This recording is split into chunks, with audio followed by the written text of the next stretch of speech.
Hello and welcome to the Election Corner on One Man Think Tank. Today, now that we know the final results of Georgia, 2 Democrats winning and taking the seats, I want to give you my 2022 Senate election prediction properly now. Now, I do have to uncolor one of the Georgia seats due to the fact that, another political map simulator has not updated for the fact that Democrats won both the general and special elections. We have to leave this little blue dot here, but yes, the special election is coming back up for contention in 2022, which will be Raphael Warnock attempting to hold his newfound seat. So let's run through and we'll start off with the safe seats. Actually, before we start, I need to always give this little disclaimer. It's been a little bit since I've done this. So, when I do predictions, if a seat is to flip from an incumbent to another party, I will not mark that seat as safe due to one key factor. There's always incumbency bias.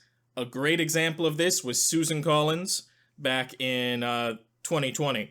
She held on to her seat, and there was a clear level of incumbency bias that, one, wasn't reflected in the polling, but also, more importantly, is the reason she was able to hang on to her seat in a state that overwhelmingly went blue for all other situations.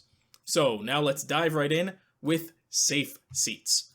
So, Democrats are immediately feeling good holding on to the West Coast alongside Hawaii, Colorado, and we're gonna not do New Hampshire immediately, and a good chunk of the Northeast, as well as Illinois, giving them 46 seats they are feeling very good about hanging on to. Meanwhile, Republicans are going to be able to feel comfortable about Utah, Idaho, the Dakotas, Kansas, as well as a good chunk of the Deep South, which they should feel good about hanging on to. So, there you have it. The initial safe seats for you there, 44 for the Republicans, 46 for the Democrats. Now we'll do some likelies to really kind of clear things up. So already Democrats are looking good. They are likely to hang on to Nevada. The reason Nevada isn't safe is for one key reason. The demographic and political makeup of Nevada basically will always favor the Democrats. However, it does have like one big loophole in it where it goes, if there's an insurgent Latino Republican, they win. So that's how you win Nevada if you're a Republican. However, that doesn't seem likely to happen, and if no proper strong candidate comes up to challenge the incumbent Democrat, whose name I believe is Rosen, Democrats will hold on to this seat. Actually, I think Rosen's up in 2024. Either way, the Nevada incumbent. Another likely seat that Democrats are going to hold is New Hampshire. New Hampshire is a state that is basically Rockefeller Republican to the core, where they vote blue at the federal level but red at the state level for the most part. And however, the Republican government is very, very, very moderate to the extent that for most states, these Republicans would be considered Democrats. The one exception would be their governor, Sununu, who, if he runs, this state's going to be in contention. But if he doesn't, New Hampshire's going to be looking a lot more blue when we get closer to Election Day. Meanwhile, for Republicans, they can feel good about having 2 likely seats for them: Florida, Iowa, and Alaska. Sorry, not 4 or 3. I'm screwing up numbers today. Not 2, 3.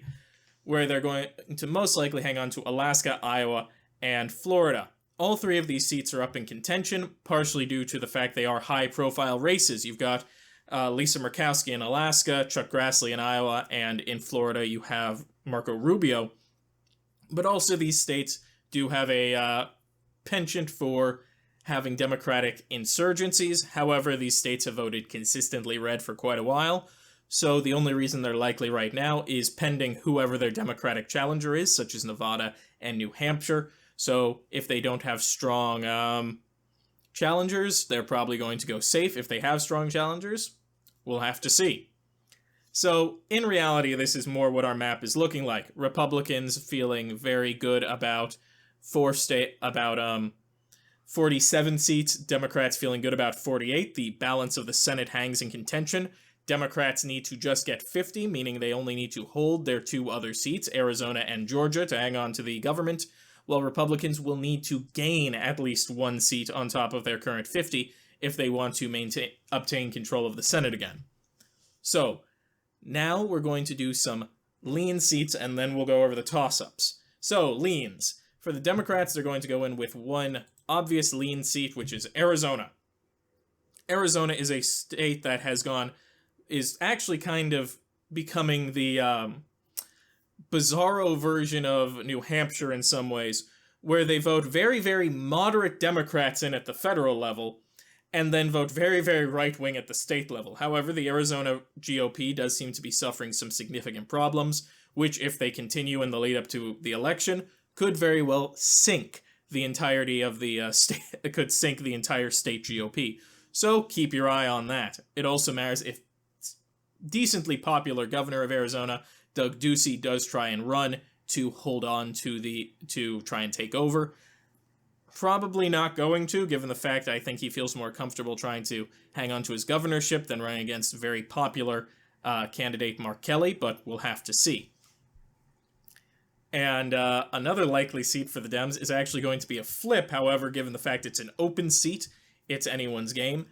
Pennsylvania, a state that has been notoriously blue, except in some very key circumstances, such as 2016. It looks likely Pennsylvania will be replacing the retiring Bob Casey with a new Democratic senator, most likely, judging by looking who's running, the Lieutenant Governor Fetterman, who is having a political moment, as they say. So that could very well flip the state blue, meaning Democrats are probably going to hang on to their Senate majority. Meanwhile, what about Republicans? Well, they've got one, and that is North Carolina. North Carolina is a state Democrats have longed after for so long, but until I see the Democrats running a strong candidate or signs of lower Republican turnout for this election, I'm going to assume Republicans are going to hang on to North Carolina in most scenarios. So we're actually left with two toss-up states, Wisconsin and Georgia. So let's go over which way they lean. The way I do this is I will tell you the two toss-up states. They're Wisconsin and Georgia, but if you say a state is a true toss-up, you either better have good reason or you're trying to do a cop-out. But I've already said Democrats are going to win and hold on to the Senate, so let's go over which way these two states are tilting. And both of them right now are tilting Democratic for two different reasons.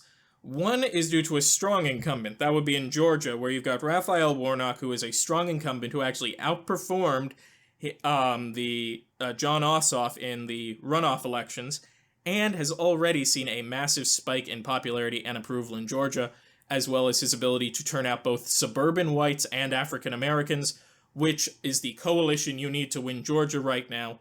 We are possibly seeing a moment where a Virginia moment in Georgia, where it is finally going, okay, we're not going to be a red state anymore, we're going to be solidly purple before we turn blue.